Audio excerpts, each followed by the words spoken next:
Hi there, and welcome to the Courage Foundation's panel on political prisoners and Julian Assange. I'm Nathan Fuller. I'm the director of the Courage Foundation, and we support journalistic sources, journalists' right to publish, and your right to know. We've raised funds and awareness for hacktivists and journalists, and for the last several years, we've been campaigning in defense of Julian Assange, founder of WikiLeaks. Assange has been persecuted for nearly a decade now, from his arbitrary detention in the Ecuadorian embassy in London, and now to his imprisonment for over a year, nearly a year and a half, in Belmarsh, where he faces extradition to the United States. If sent here to the US, he would be tried for 18 counts of obtaining and publishing and conspiring to publish government documents, which expose war crimes and corruption. And if convicted, he would be the first journalist convicted under the Espionage Act for publishing alone. So while the US government could have prosecuted all the reporters and editors who published alongside WikiLeaks in 2010, from the New York Times to the Washington Post to the Guardian, only Julian Assange is on trial right now. So in convening this panel, I wanted to look at why that is. Why do certain individuals get singled out and made an example of? What purpose does that serve? And what can we learn from other political prisoners and from history? So to help answer these questions, I am joined by Cristina Navarrete, a Chilean political refugee who was imprisoned in Chile following the military coup led by Augusto Pinochet. I'm also joined by Jeff Mackler, an American activist and a presidential candidate with Socialist Action, who has campaigned for political prisoners Lynn Stewart and Mumia Abu-Jamal. And we have brand new audio recordings from Mumia Abu-Jamal himself, recorded just yesterday and this morning, just for us, from his prison cell in Pennsylvania. Unfortunately, coronavirus containment measures mean that Mumia was unable to join us live as he had hoped to do, but we're very grateful to have his participation in the form of these recordings, which you'll hear later in the program. But for now, let's just start with Cristina. Cristina, thank you so much for joining us today. Can you talk a little bit about your own experiences in Chile, what you went through, and then how you eventually got to the United Kingdom?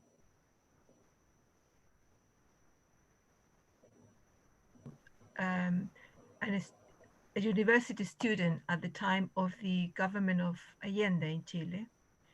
And after the military coup, I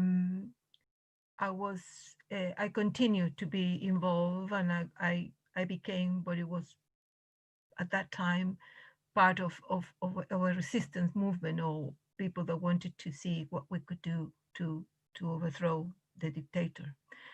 And as a result of that, and at the end of 1974, I was detained. I was detained before, but I was released after a few days. But then in December of 1974, I was detained, and I was disappeared for a month. I was in two of the now infamous secret houses of torture, the Villa Grimaldi and the Venda Sexy. For almost a month, I was disappeared. And then I was in one of the concentration camps for a year. And after a year, I came to England. I was released to leave the country, and I came to England and joined my husband, who was already here. So I was released with no charges, and then I came to England as a refugee at a time where that it was very different to what is today.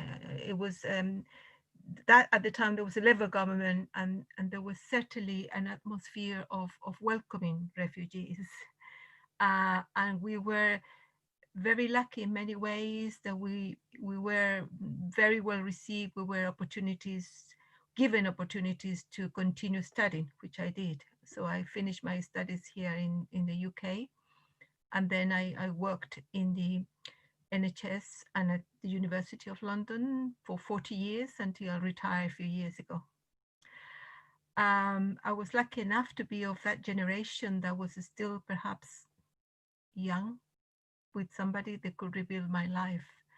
And throughout my life, I have continued my involvement in trying to seek justice and peace. And within that context, I was certainly very much involved or against the war in Iraq, the war in Iraq. One of the many interventions of the United States. As a Latin American, I was only too aware of the role, certainly, that the United States had played in the coup in Chile and in many other countries, Guatemala, Argentina, Uruguay. So it wasn't difficult for me to see what was the United States trying to achieve in Iraq, and then as part of that, then I became I knew about Julian Assange and what he had done, and what had the tremendously courageous act that he has performed by sacrificing his own freedom, his of a tremendous generosity, and releasing information that was not only because we knew about the role of the United States, certainly in the coup in Chile, but the official documents, the evidence was not released until many, many years after. But in this case, we have direct evidence of what was going on. And so it wasn't very difficult for me to become engaged and certainly interested and in trying to support the cause of Julian Assange, since he was, by the time that he was at the embassy, and then during all these years with this fiasco of pseudo justice that they are trying to apply to him. So that's where I come from, and that's what I've been doing. I think there are some interesting parallels here as far as U.S. involvement in Latin and South America, and your case and Julian Assange. We know he was given asylum by the Ecuadorian government, but that was under Rafael Correa. And then when the right-wing Lenin Moreno came to power, that asylum was eventually revoked. Are you seeing some parallels or some continuation of history as far as U.S. involvement in these countries? Well, not in this situation, but certainly what I see is the tremendously powerful role that the U.S. has played in certainly in Chile and in many Latin American countries, imposing political systems and constitutions that have governed countries for many, many years. I mean, in the case of Chile, for instance, with Pinochet, we know now, as I said very clearly, the role that the United States played, how they made everything possible to overthrow the democratically elected government of Salvador Allende, but also how, when the situation became not so useful for them, certainly in the 80s, when people started to rise and started to protest, and the chaos started, when Pinochet was no longer useful for them, that they sort of managed to find an agreement with some political parties where Pinochet will call for a plebiscite, and then a democratic government, inverted comma, would start.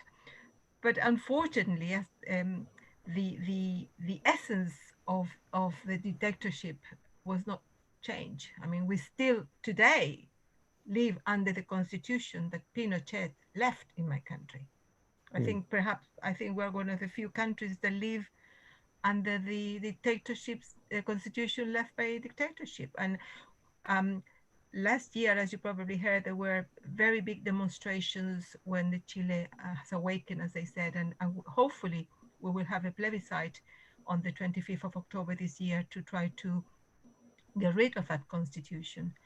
So, and now in the case of the influence of the USA in England, is obviously is in a different format, but I have experienced it very, very clearly in the way that the whole campaign and trial has been directed and moved. I mean, certainly the control of the media, the control by the most of the media Murdoch owned, but certainly the control of the I wouldn't say the control of the judiciary system, but certainly a strong influence in the way in which the trial is being conducted.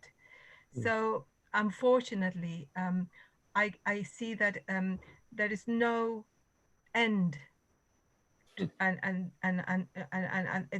they're incredibly imaginative in the way that the USA and imperialism is able to manipulate and control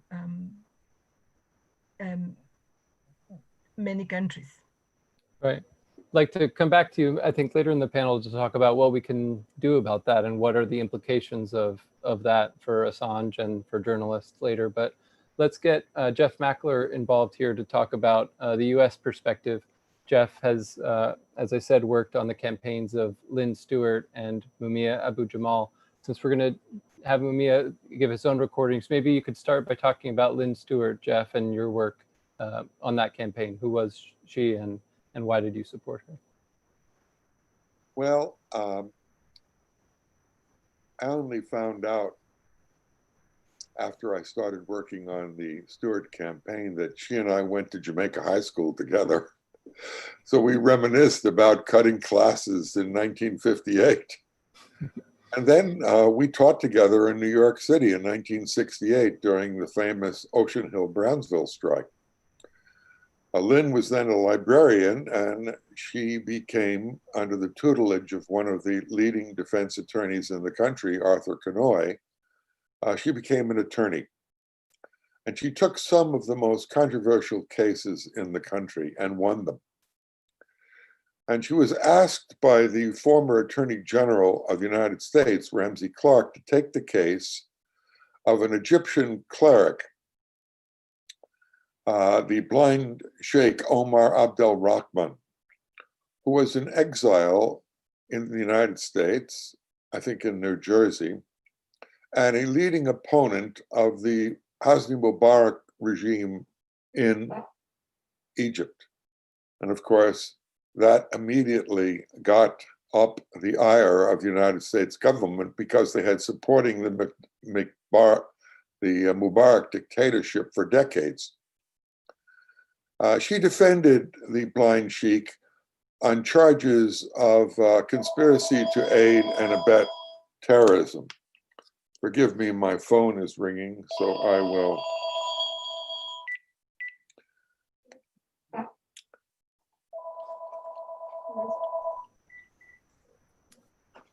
So charges to aid and abet terrorism. She was defending Mubarak under charges of conspiring to aid and abet terrorism. They said he was involved in plots to blow up various buildings in New York City.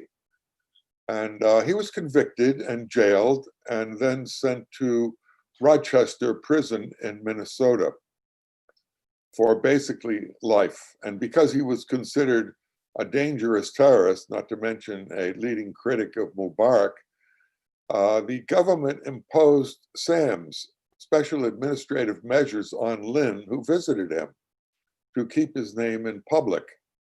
And that limited what Lynn could say. And then, for the first time in history, the United States government imposed measures preventing Lynn from saying anything about her client and insisting on recording her conversations with her client in violation of attorney-client privilege.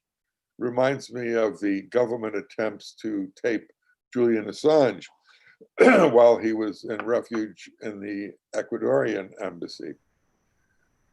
So here's the government. Lynn's trying to prepare a defense and appeals, and here's the government listening in on her conversations. She didn't speak Arabic, but she used a translator, Mohammed Yusri, to do that. And so Lynn decided that the special administrative measure, the SAM, was not all-inclusive, and she issued a press release on behalf of the Sheikh, which included his commentary on a peace agreement that had been negotiated between the Sheikh's group, the Islamic group in Egypt, with the Mubarak government. And basically, it was an agreement that where the government said they would stop murdering, torturing, and imprisoning Muslim activists who were associated with Mubarak's religious beliefs. And when the government of Egypt continued to assassinate and murder, including prisons, Mubarak's, the Sheikh's friends asked his opinion, and Lynn said, well, his personal opinion was that the ceasefire had been broken by the government, but that was up to the Muslim group to decide what to do. The next thing we knew, the Attorney General of the United States, John Ashcroft, went on the David Letterman show and announced that he was arresting Lynn on conspiracy to aid and abet terrorism, as if she was involved in some conspiratorial plot to overthrow and terrorize and murder people in Egypt. She simply read a Mubarak, the blind sheik's statement to Reuters. And that began a several-year trial, which I attended every session. It was an amazing trial because it took place in the shadow of 9/11, literally a month away. So when Lynn's jurors, for example, were entering the Manhattan courthouse, they had been sequestered, they looked out the window of their government van, and there were people protesting Osama bin Laden's blowing up of the World Trade Center. And not only that, during the trial itself, there was only one witness, and that was an attorney named federal attorney named Fitzpatrick, who simply said, I wrote the SAM that said that Lynn couldn't release anything from the blind sheik. Well, I sat in this courtroom, which was surrounded by these giant screens. They were 8-10 feet tall, and they started playing pictures of Osama bin Laden, which had nothing to do with Lynn whatsoever.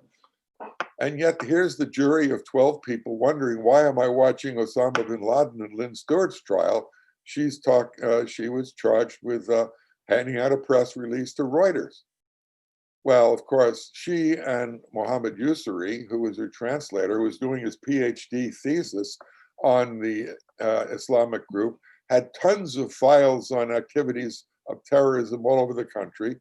The government sequestered the files and put all of these terrorist activities from a fellow's PhD program before the jury. And when Lynn's lawyers said, hey, what are you doing here? The judge, John Cottle, said, well, they're there not because of any factual material that indicts Lynn or that connects Lynn with the 9/11 bombing or anything else, but just to show what was in the mind of the defendant. The mind of the defendant. I mean, if I had a picture of Marilyn Monroe on the wall, and someone said, we're showing the jury this picture to show the mind of the defendant. He likes Marilyn Monroe. He has all kinds of horrible thoughts about Marilyn Monroe. Well, Lynn was convicted by the jury in the context of 9/11. And when Judge Cottle sentenced her, it was a shock. In front of the entire court, he sentenced her to roughly 2 years in prison. And foolishly, Lynn went outside to a crowd of maybe 1,000 people and said, quote, I can do 2 years standing on my head.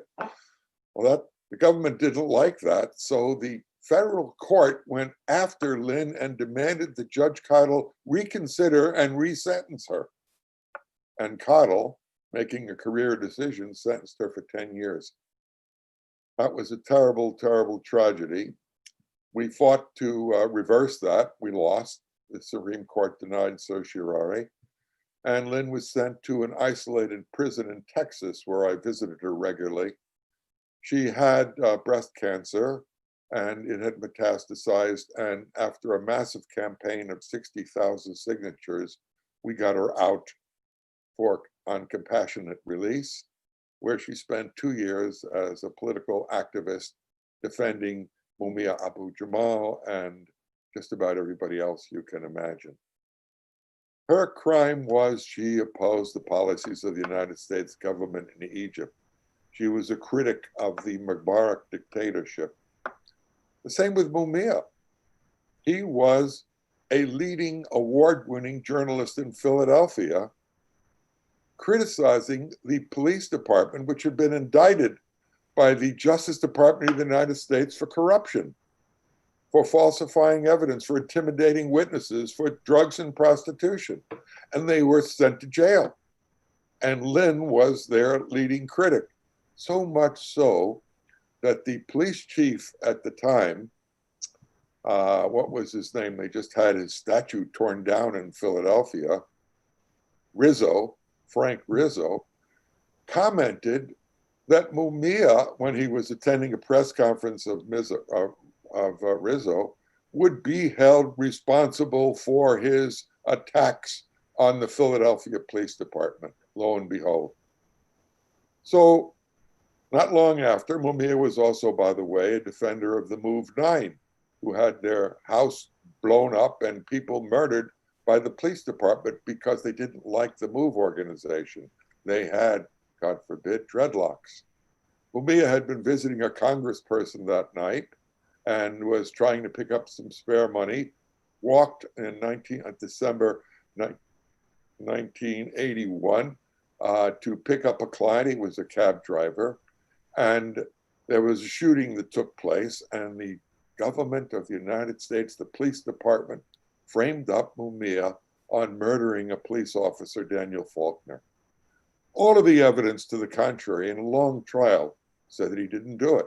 They had eyewitnesses that said that the shooter ran away. The police department banned the eyewitnesses from attending. Ron Castillo made a special tape for prosecutors on how to exclude juries, blacks from juries. That was considered irrelevant, and Mumia had essentially an all-white jury. All of the witnesses that said that the shooter ran away, all of the witnesses that said that Mumia was innocent and didn't do it, all of the ballistics evidence that said that Mumia shot him, all of the evidence indicated that Mumia was an innocent man, but his judge was nicknamed the hanging judge, Judge Albert Sabo, who in the antechambers of his court prior to walking in to try Mumia said in the presence of another judge and an award-winning stenographer, Terry Maracorder, yeah, I'm going to help him fry the nigger. That was Judge Sabo. And the courts ruled that that was irrelevant. They said that had nothing to do with the facts of the case, believe it or not. Here's a judge where the American Lawyers Association, National Lawyers Association, said nobody could get a fair trial. So basically, we've spent 35 years trying to free Mumia. We exhausted our appeals, and then lo and behold, 2 years ago, the US Supreme Court passed a momentous decision that said, you won't believe it, that is a violation of the Constitution to have a prosecutor who later becomes a judge adjudicate Mumia's case. And that's what Ron Castillo did. He prosecuted Mumia, or was involved in the prosecution, turned around when he became a Supreme Court judge and voted against him. So we won a momentous victory just several months ago when a judge, the first black judge to adjudicate Mumia's case, said this is unconstitutional and demanded that Mumia have, in effect, a new trial. So we're back in court waiting for another legal decision to adjudicate the very issues that Judge Sabo said we couldn't, ruled out of order. Where we can go back to the state Supreme Court and litigate questions of innocence and ballistics and all kinds of testimony. We want to bring Mumia home. His crime, he was a critic of the establishment. Julian Assange's crime, he was a journalist that told the truth. He was a journalist that exercised his civil liberties, the right to speak the truth, the right to expose U.S. war policy. Julian Assange, perhaps one of the best known of the WikiLeaks collective, spent Julian Assange, perhaps one of the best known of the WikiLeaks I'm so collective. sorry for these interruptions. It's okay. There's lots of parallels to be drawn among these political prisoner cases. And I wanted to bring up, as you were talking about the special administrative measures that Lynn Stewart was under, that U.S. prosecutors have indicated in filings that if sent to the United States, Julian Assange would be under those same SAMs, or could be, and they're incredibly restrictive. But yeah, you were continuing on this parallels here among how political prisoners are treated. Right. The key was that Mumia and Lynn Stewart and Julian Assange told the truth. Lynn had the nerve to insist that she could privately talk to her client. She had the nerve that she could privately or publicly say what his opinions. No, she was shut out, and her client, the blind sheikh Omar Abdel Rahman, was kept in a prison where he couldn't speak the language of anyone. Lynn visited him regularly, and she wanted him out. She wanted to get him sent back to Egypt so he could be part of one of the many prisoner exchanges that the United States organizes with dictators, or when its own spies are caught in other countries. What we're talking about with Lynn is civil liberties. What we're talking about with Mumia is the right to have a fair trial. Amnesty International said that Mumia has not got a fair trial. The Japanese Diet, the cities across the country, the San Francisco City Council, the Berkeley City Council have demanded a new trial. Hundreds of trade unions have said free Mumia because his trial has been so replete with government corruption, with changing of testimonies, with banning of evidence of innocence, with falsification of ballistic materials, all of which we've exposed for the record, and all of which the courts have said are irrelevant. Now we're going to get another shot to free Mumia. We want to free Julian Assange. Personally, we want to bring them both to Oakland, California, rent out the Oakland Coliseum, and have the biggest party we can imagine celebrating civil liberties, God forbid. I don't know if we want to risk him on U.S. soil, but we could work that out remotely, maybe. I don't know. Let's keep him over there, though, for now. But thank you very much, Jeff. And I think we are ready to hear audio recordings from Mumia Abu-Jamal himself, recorded yesterday and today just for this panel, if we could play those. Julian Assange, perhaps one of the best known of the WikiLeaks collective, spent 7 years in the Ecuadorian embassy in London until Julian Assange, perhaps one of the best known of the WikiLeaks collective, spent 7 years in the Ecuadorian embassy in London until, under circumstances that remain unclear, his asylum became his detention pending his extradition to the United States. Why? Because WikiLeaks revealed the crimes of the U.S. empire in Iraq and Afghanistan, where U.S. forces killed non-combatants for fun, including journalists. Assange's group showed memos and video of U.S. armed forces joking while killing, and the consequences of the imperial war based on baseless lies. Assange, by passing on these memos and tapes to U.S. and global journalists, revealed the cruelties of imperial war and how easily such wars are accomplished. That is his crime. It is for that reason that he's in detention again in the United States of America, awaiting the reality of a free press.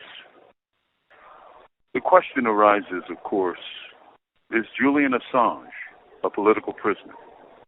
I don't think there's any question that can reasonably be asked about that, given the fact that he is a prisoner and has been held in asylum by governments, by states, for acts that are legal This that is a are call in from the public. Pennsylvania State Correctional Institution, Mahanoy. This call is subject to recording and monitoring. That are in the public interest and that tend to inform people of that which governments don't want people to know about. There can be no question on this issue. And because of that, I think you know the answer.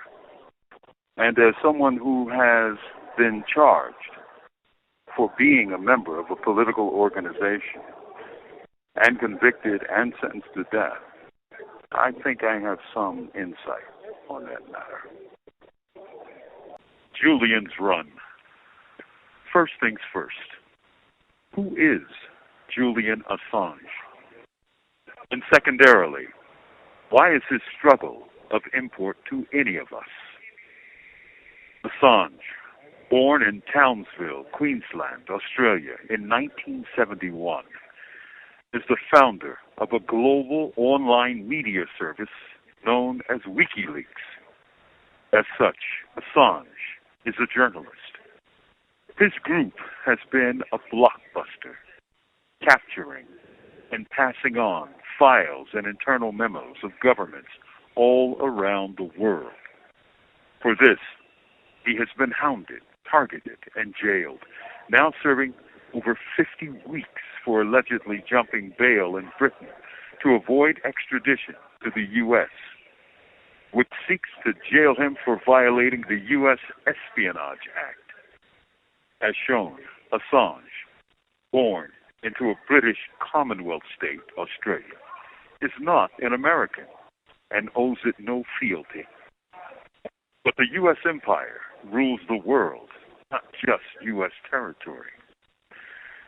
On July 25th, 2010, WikiLeaks published on its website some 75,000 documents on the Afghanistan war. These documents presented a damning portrait of the U.S. empire at work.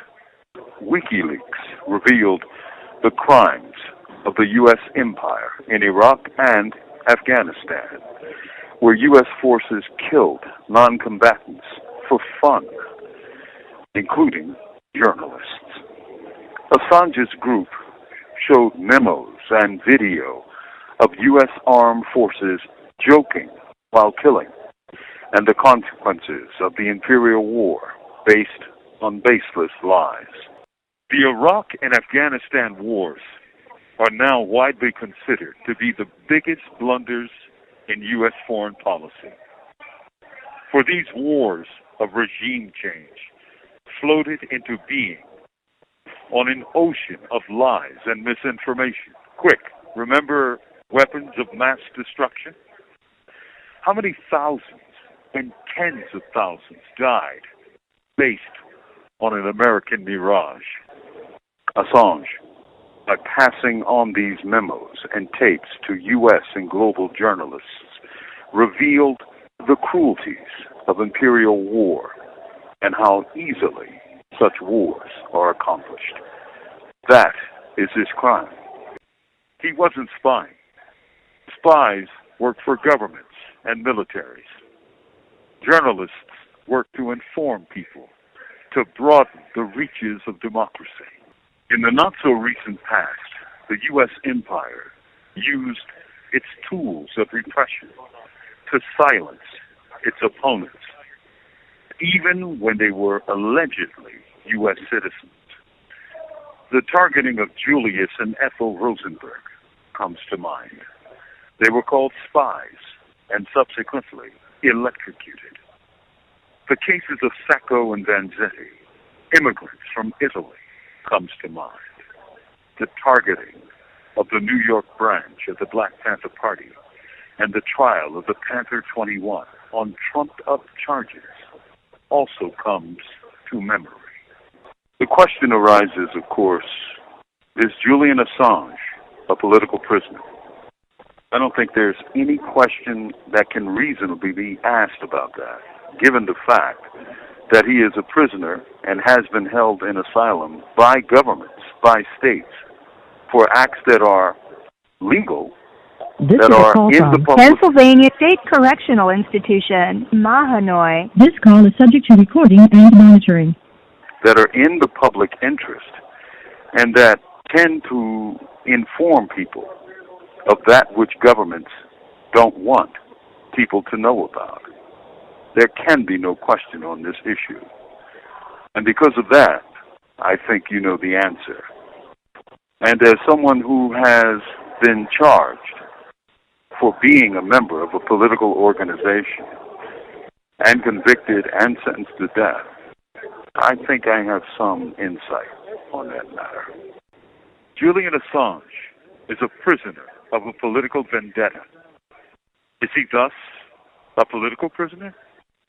You damn betcha. When you attack the empire, of course, the empire strikes back.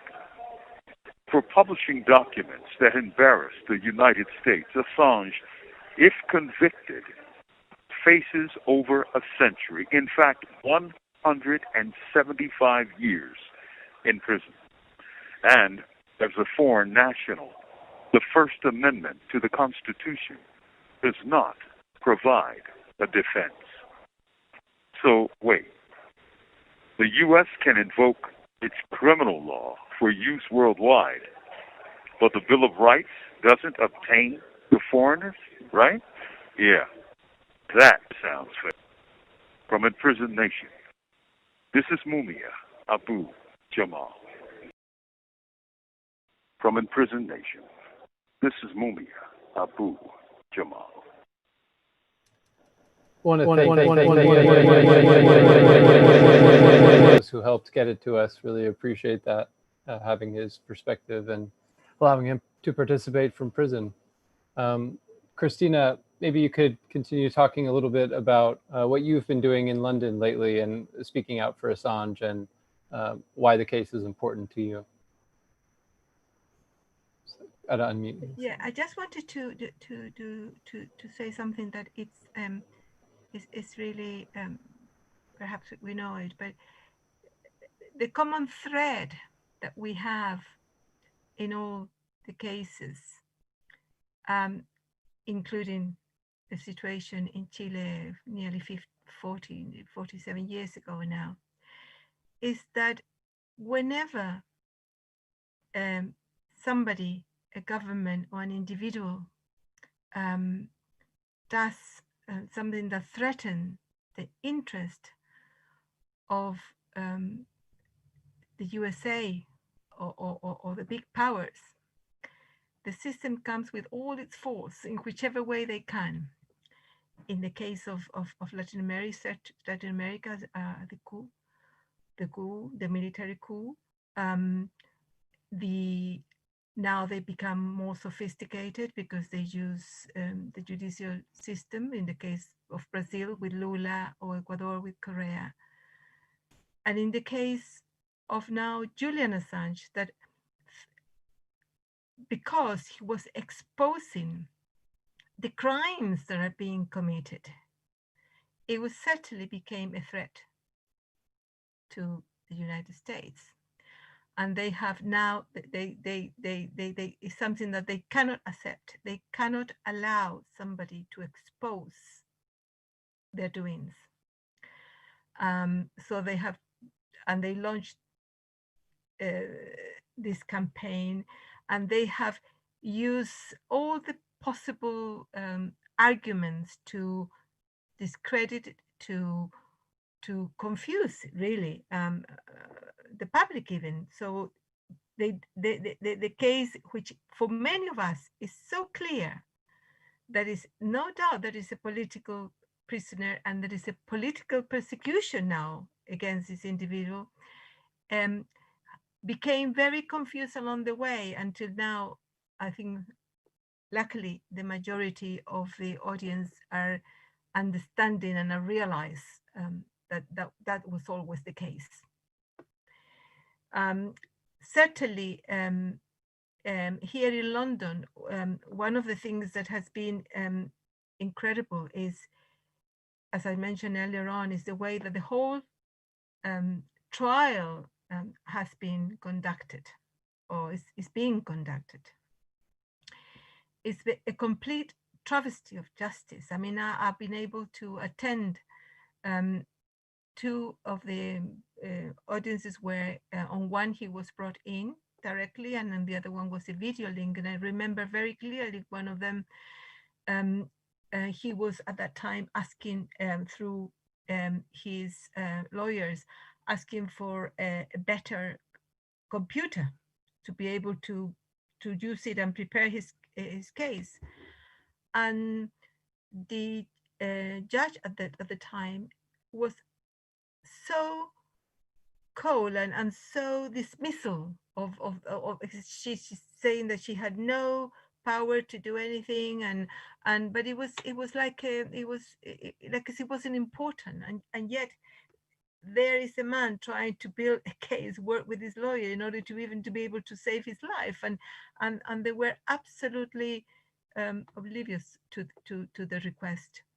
And that's one of the that's one of the things. But the whole thing about how they postpone, they delay the audiences, they put it in a very small room so very few people can actually enter and know what's going on. I mean, living that is really something that is scary, because it's not only being now judged, and what is happening to him is not only an attempt to the freedom of the press, but it's also it's an attempt to destroy, even to undermine some of the important pillar of a democratic society, which is the judiciary, the right to a fair trial. So when I think about that, what happens if this goes ahead? It's a terrible idea to think that this could they could succeed, because it means that we are almost doomed. I mean, it's a very pessimistic view, but in the way that it's being conducted, it's appalling. I mean, I'm surprised that more international and national lawyers and organizations are not up in arms as they should be. Some of the journalists all over the world, because I think sometimes I don't know what is being worse, really, to be honest with you. Either the attack on the press, or the attack on the civil rights of individuals, and the rights of any individual to a fair trial. I mean, if this goes ahead, it means that there isn't none, because he has not been given that opportunity. And certainly for me, there is no question that the trial against him now is a political issue, and he's definitely a political prisoner being held because of he actually did, and exposing the crimes of the country.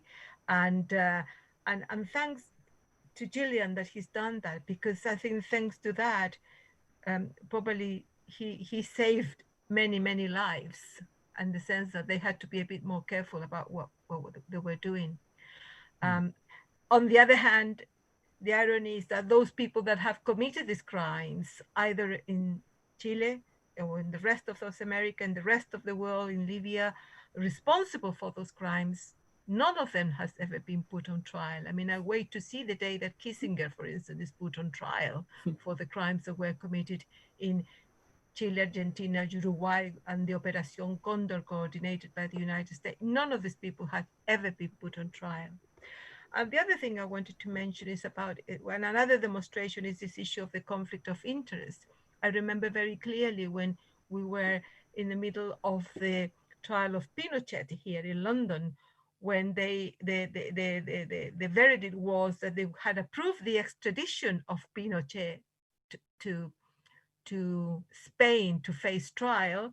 They had to overturn it. There was an appeal because the wife of one of the judges was a member of Amnesty International.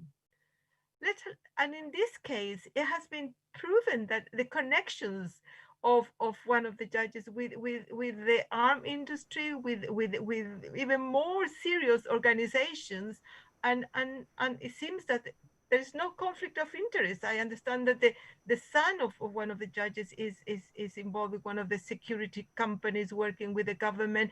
What more conflict of interest could be there? And they haven't even, I don't think they had an intention of declaring that conflict of interest. So I think we just need to keep denouncing this. We have to keep mobilizing and denouncing what is happening, especially, as I said, it outside the UK and outside, um, using alternative media, because the mainstream media certainly has been, I don't know what word to use, but had been part, I think, of this conspiracy, or have not been brave enough or had the courage to denounce what has been going on. And that's really sad. Thank you, Cristina. We have a question from the audience that kind of gets to that, but I just want to mention for those who don't know who may not know what you're referring to, is that Declassified UK has put out reports about Lady Arbuthnot, a judge who presides over, she's not hearing his extradition case, but presides over the judge who hears it, and has familial ties, as you say, to Stratfor or other companies referenced in Stratfor, which WikiLeaks published. So a pretty clear conflict of interest in this case that has gone ignored or just swept under the rug. And I believe Jeff has alluded to some conflicts of interest in Mumia's case. Yeah, go ahead, Cristina. I just wanted to say, by the way, the extradition of Pinochet to face trial in Spain was not allowed by the British government. He was then sent back to Chile. Very interesting. And you also had mentioned about other groups should be paying attention to this and caring about it because they could be next. And while it has taken a very long time and we want the support to be, 100-fold what it is, it's worth noting that doctors for Assange, lawyers for Assange, and journalist groups have been putting out some open letters recently since his arrest and indictment when they've seen just how extreme it is. And they are condemning the legal abnormalities in this case, the fact that he hasn't gotten the medical care that he so clearly needs, and that there is a clear risk that he could be sent to the United States where he wouldn't get a fair trial. But I want to bring in a question from the audience. We have from Eric Backlund. And Jeff, maybe you could talk about this after working on multiple political campaigns that got the press attention that they did. How do we get the international press, Eric writes, to write about the atrocities against Assange? Great question, an important question. I should mention, by the way, that I have been the director of the mobilization of Free Mumia Abu-Jamal in Northern California since for 37 years. And I have been the West Coast coordinator of Lynn Stewart's campaign as well. We made a concerted effort to take Mumia's case internationally. We won a city adjacent to Paris, naming a street, Rue Mumia Abu-Jamal, that led to the largest stadium in all of France, the Olympic Stadium. We've set up defense committees in France and Japan and around the world. He is perhaps, now next to Julian, the world's most renowned political prisoner, because the issues that they raise are international. In the case of Julian Assange, he was a critic, as Mumia says, of a war that today everybody says was a mistake. That mistake cost the lives of 1.5 million Iraqis, 1.5 million, because of the sanctions, and US troops are still there. Daniel Ellsberg was threatened with hundreds of years. And by the way, Daniel Ellsberg is one of the 3 co-chairs of our National Defense Committee, along with Noam Chomsky and Alice Walker, dear people. But Dan Ellsberg was threatened with hundreds of years in prison for telling the truth about Vietnam, releasing the Pentagon Papers. 4 million Vietnamese died because of the mistake in the Vietnam War. Journalists are critical to helping us get out the truth. To make this struggle international is critical. If Julian is ever brought to the United States, I pledge we will have the biggest, broadest defense committee ever. And what is a defense committee? It's based on a simple principle. You support the First Amendment. You support the right of a journalist to tell the truth without being muffled, not to mention imprisoned. So we set up an international defense committee for Mumia Abu-Jamal 30 some odd years ago. And it still continues on and off to function. Let me tell you, it's hard work maintaining a defense committee and these type of organizations for a sole individual for decades. But it's necessary because not only will it lead to the freedom and ending of persecution of a single individual, it will lead to a reaffirmation of everyone's democratic rights. If they get away with what they're doing to Julian Assange and Mumia Abu-Jamal and what they did to Lynn Stewart, they will use that to attack the fundamental democratic rights and civil liberties of all of us. So these are critically important cases, and I'm sure Nathan, before we leave, is going to give a bit of information about how our audience can get involved. We need you. Absolutely. Thank you, Jeff. And as you mentioned, Dan Ellsberg, who, as we were talking about parallels among all these political prisoners, had his own his psychiatrist's office broken into. And so there's, government intrusion into Assange's communication in the embassy. So clear parallels among all of these political prisoner cases. So Dan Ellsberg, Alice Walker, and Noam Chomsky are co-chairs of this new U.S. organization, this committee to defend Julian Assange. And we'll have a link online soon, but next week, next Saturday, September 5th, just 2 days before Assange's trial, all three of those co-chairs are going to join us for another panel event to talk about Assange and why they support him and why this committee, as you say, is really essentially important. So everyone, please check out for right now, defend.wikileaks.org. Find us on Twitter at CourageFound. Find us on any social media. We'll be announcing more events like this, but also how to get involved here in the US. We have some regional branches in the Bay Area, Los Angeles, New York, Portland, Chicago, and DC. And so there's lots of people getting involved, and we could always use more support. So Jeff, Cristina, I want to thank you so much.